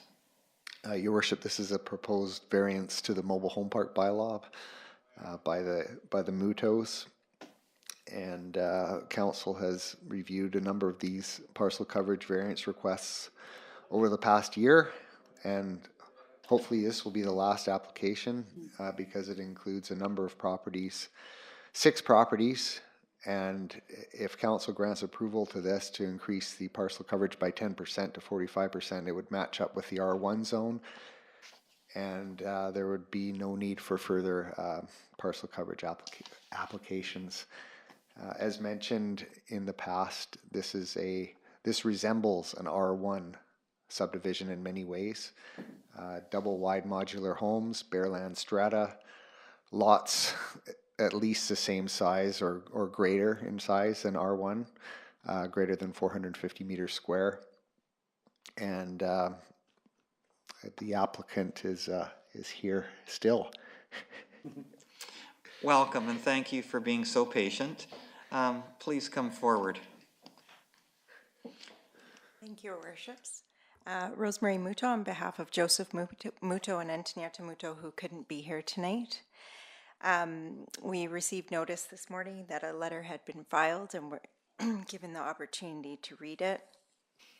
The concerns that were raised certainly would have been, I suppose, similar concerns to previous applications of this nature. The 2017 windstorm certainly did impact the campground at the top and buried some trees for us as well, or took down some trees. So that was a devastating windstorm, in fact. But I don't know that it was the development necessarily that caused that to happen in the R.J. Haney Park. We weren't notified of that. The trail impact from runoff was quite early on. We weren't even through the development we were through this subdivision application, but had not made it fully through. So we had engineers on site dealing with sloughing the property at the top so that the runoff wouldn't occur, and then we contributed to cost of trail upgrades at that time. So I think that was in 2012. But that was a long time ago, so a lot has happened since then. With respect to, so I think those were there too. Oh, with respect to the amphitheater, certainly I think the reference in the letter is to remaining lot 1, highlighted the very first lot there. So, you know, that one is maybe on that side, other than lot 8 is the furthest away from the amphitheater. Lot 2, 3, 4, 5, 7, and 8 have been developed, so it's only left 6 there now that's undeveloped.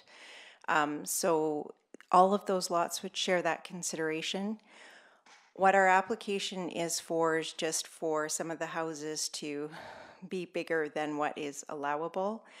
So there's not any further construction that would cause further damage or any damage. So that's our position. Overall, we have enjoyed working with council and we're very proud of the development, think that it adds to the area. Changes have happened on the Haney side that I think have made it better for the Haney to enjoy the benefits of campers coming through still, and enforcing that the park is accessed through the front side rather than the mobile home park side. So the mobile home park side has now been closed off by Haney, and so when campers come they have to access the Haney Park from the front side and use the trail from the front of the trail. So we enjoy our relationship with the Haney and hope that there's no further impact on them. Great, thank you very much. Does anyone have a question for Ms. Muto? Thank you very much for your presentation. Thank you. I will ask 3 more times if anyone else would like to present. So I'll ask a second time. And asking a third time. Council, do you have any questions for staff at this time? Okay, I'll just, I have one question for Ms. Muto. The letter from Haney, I think, perhaps misunderstands the REM1. That has always been a lot, has it not? Correct, yeah. Okay, so there's no change to adding additional lots. That's just one of the 6 included. Right. Thank you very much. Okay, hearing no other speakers, I will close this hearing and we will consider the question. Council, I'll open up for your discussion. Any comments from council? Hearing none, call the question. All those in favor? Any opposed? Carried. We'll now look at development variance application number VP 488, Kowali. And there is a motion on the screen. Could I have a mover for that motion? Councillor Wallace-Richmond, second Councillor Flynn. I'll ask staff to read the motion for us. Moved by Councillor Wallace-Richmond, seconded by Councillor Flynn, that VP 488 be authorized for issuance for Lot 1, Plan KAP 67710, to vary subdivision and development servicing bylaw number 4163 as follows. Waive the requirement to construct a sidewalk along the south half of 16th Street Southeast for the entire frontage. Waive the requirement to provide a fire hydrant on Otter Road Southeast, and waive the requirement to upgrade the north half of Otter Road Southeast to the urban interim arterial standard along the entire frontage, and that issuance be withheld subject to registration of a Section 219 covenant restricting any further subdivision on proposed Lot 1 until the lot is fully serviced. Thank you. I see the applicant is in the audience. Thank you, Mr. Kowali and Mrs. for sticking around. And please come forward if you would like to speak to this application. Yeah, I just want to say a couple things like there was never a sidewalk on 16th when the subdivision was built, and I put the 2 lots down at the other end in 205, and I had to put the sanitary line down with that length, and level the boulevard because it was never leveled on the front of my property. My property is actually off, I service it off Ottawa, I come off Ottawa Road, so there's actually quite a slope between 16th and where my house is. So the boulevard is where the sidewalk would go. There's people walk their dogs there, and the neighbors use it quite often. And as far as the hydrant goes, there was a hydrant at the corner of at the southeast corner of my property when I first moved there. And when they relocated the water line, it got removed, so I'm sure there's adequate flow.